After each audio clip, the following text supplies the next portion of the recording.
हिंदी की पाठशाला में आप सभी का स्वागत है।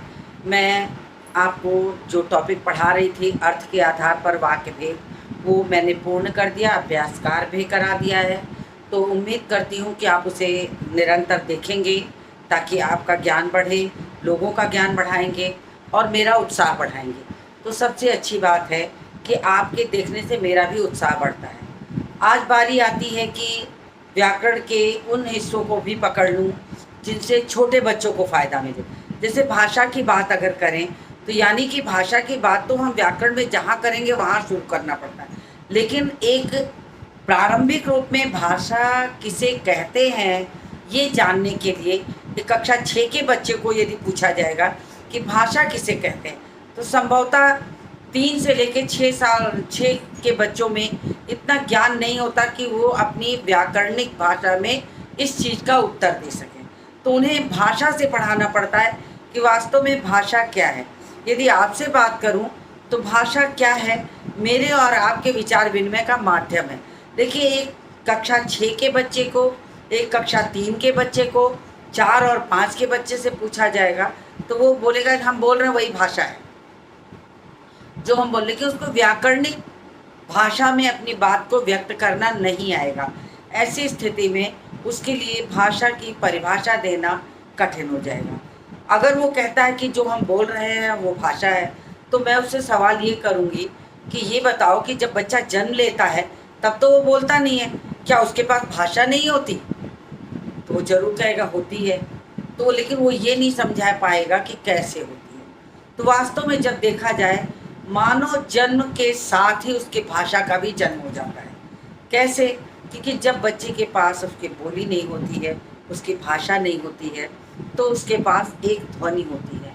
और ध्वनि जो कि मैंने आपको तमाम वाक्य पढ़ाने में, अर्थ के आधार, रचना के आधार पर वाक्य पढ़ाने में मैंने उसे आपको बताया है, सिखाया है। तो आपने उसे सीखा होगा और आप जानते होंगे कि हाँ, उसे भाषा किसे कहते हैं। लेकिन चूंकि मैंने टॉपिक ही रखा है भाषा, बोली, लिपि और व्याकरण, जो ग्रामर की शुरुआत है, जो मैंने शुरू तो किया था ग्रामर अपना कक्षा 10 के बच्चों से, क्योंकि मुझे लगा कि उनकी परीक्षाएं होने वाली हैं बोर्ड की और UT1 होने वाला है, तो मैंने उसको शुरू किया। लेकिन मुझे लगा कि कक्षा 6 के बच्चों का भी अगर वो कुछ पढ़ चुके होंगे तो उनका रिवीजन होगा, और अगर नहीं पढ़े होंगे तो वो पढ़ सकते हैं, क्योंकि उनकी गर्मी की छुट्टियां चल रही होंगी, तो वो आराम से इसको देख सकते हैं और पढ़ सकते हैं। तो प्रश्न उठता है कि जन्म लेने वाले बच्चे के पास भाषा नहीं होती, फिर वो अपने विचार विनिमय को कैसे करता है? तो आपने एक छोटा शिशु देखा होगा, जो नन्हे बच्चे की को देखा होगा जन्म लेने के बाद तुरंत का, 6 दिन का, 7 दिन का, 8 दिन का, महीने भर का, उसके पास कोई भाषा नहीं होती और उसके पास क्या होता है, एक ध्वनि। वो क्या करता है, उसकी दो ही आवश्यकता भी होती है, या तो उसे भूख लगती है, या तो उसके कपड़े गीले हो जाते हैं, या उसे नींद आती है। तो इन दो ही आवश्यकताओं में उसकी भाषा की ज़्यादा आवश्यकता नहीं होती है। तो वो क्या करता है, वो रोता है, वो रोकर एक ध्वनि करता है, और उस माध्यम से ये पता लगाना पड़ता है कि बच्चे ने कपड़े खराब किए हैं, या उसको भूख लगी है, या उसके कपड़े गीले को सूखा कर देने के बाद भी अगर रो रहा तो ये लगता है उसे भूख लगी होगी, और भूख की आवश्यकता उसकी पूरी करते करते वो सो जाता है।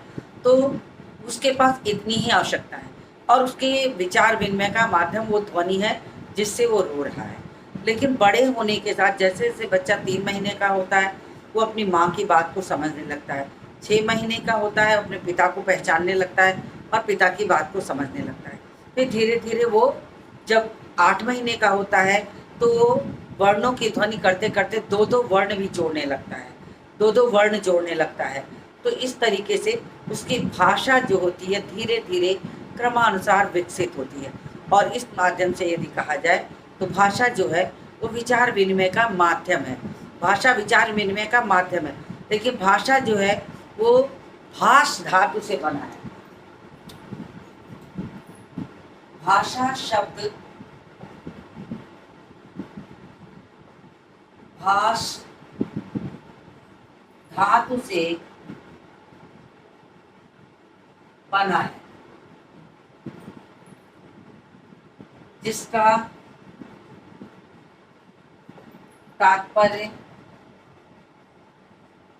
जिसका तात्पर्य होता है बोलना या अभिव्यक्त करना।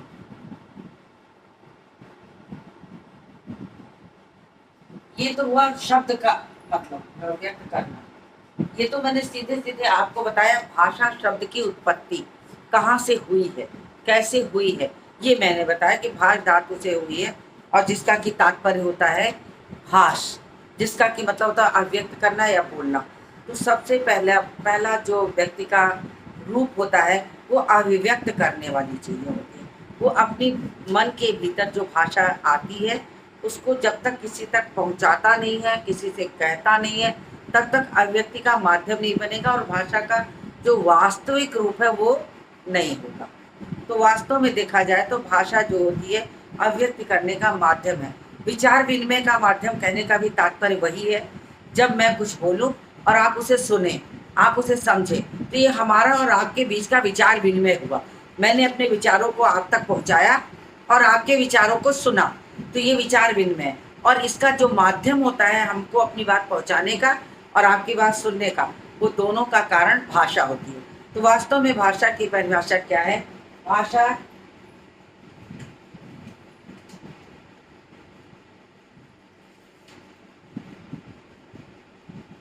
भाषा मार्कर नहीं चल रहा है, थोड़ा सा बदल दो।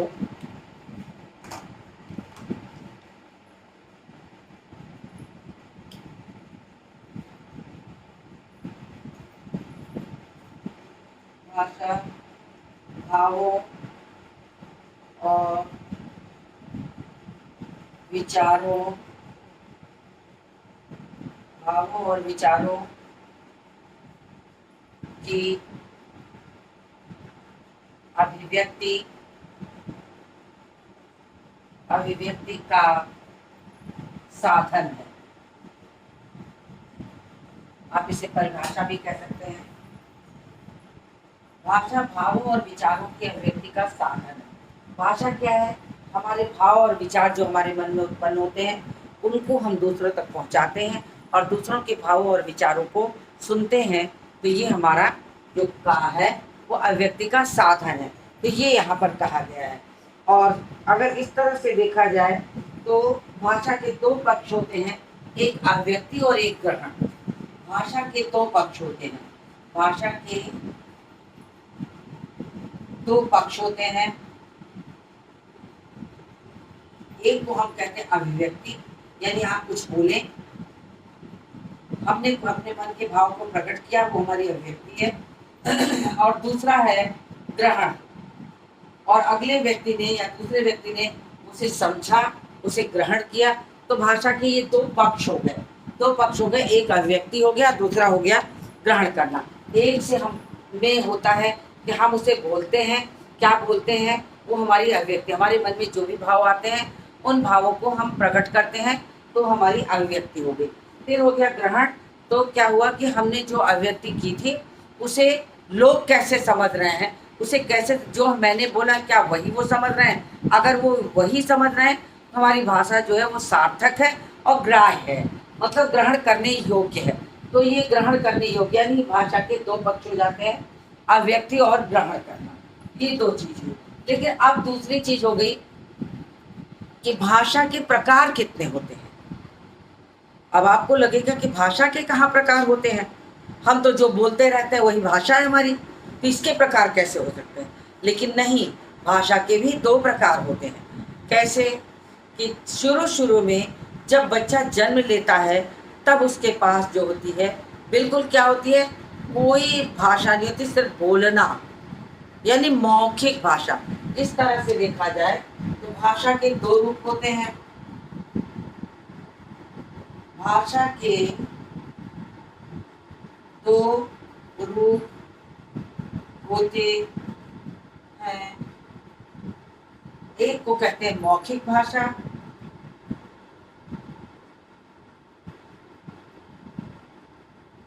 और दूसरे को कहते हैं लिखित भाषा। यानी कि भाषा के दो रूप हो गए, एक को कहते हैं मौखिक भाषा और दूसरे को कहते हैं लिखित भाषा। अब जो बात कहते हैं भाषा का जो वास्तविक स्वरूप होता है वो क्या होता है?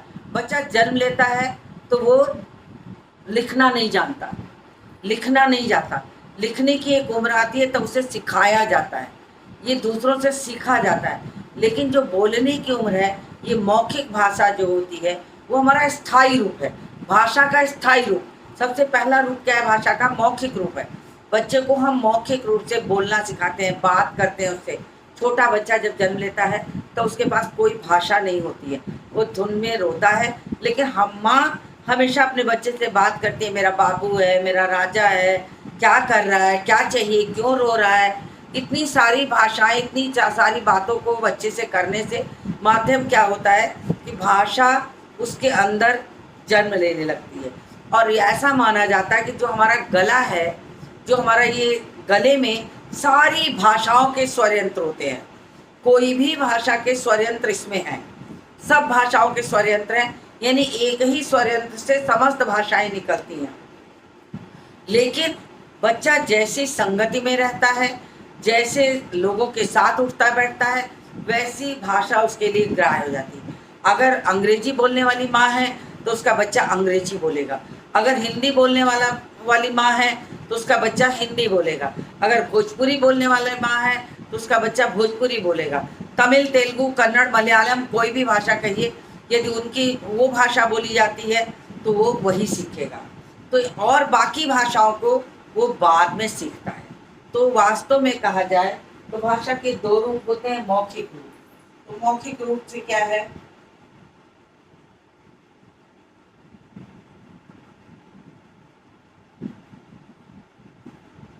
मौखिक रूप का तात्पर्य है, मौखिक रूप भाषा का मूल रूप है, मूल रूप है जिसमें एक व्यक्ति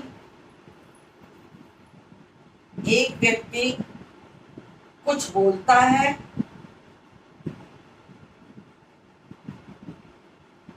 और दूसरा व्यक्ति उसे समझता है।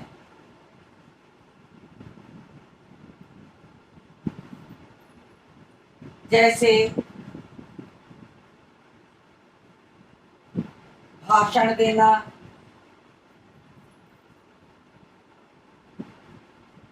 कहानी सुनाना,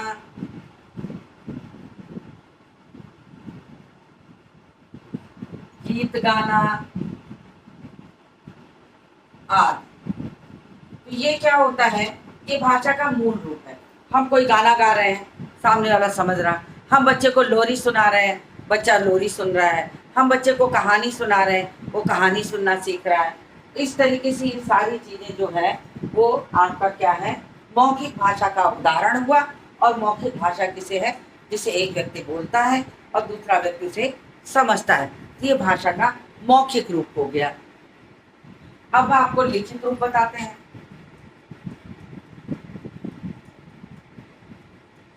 लिखित रूप जिस भाषा को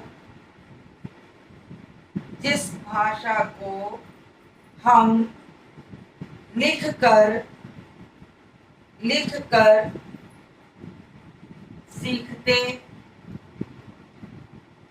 सीखते हैं और प्रयोग में लाते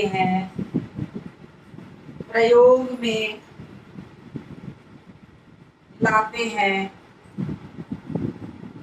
उसे लिखित भाषा कहते हैं। जैसे कहानी लिखना,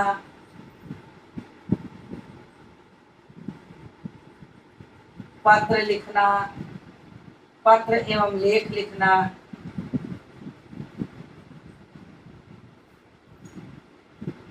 इत्यादि।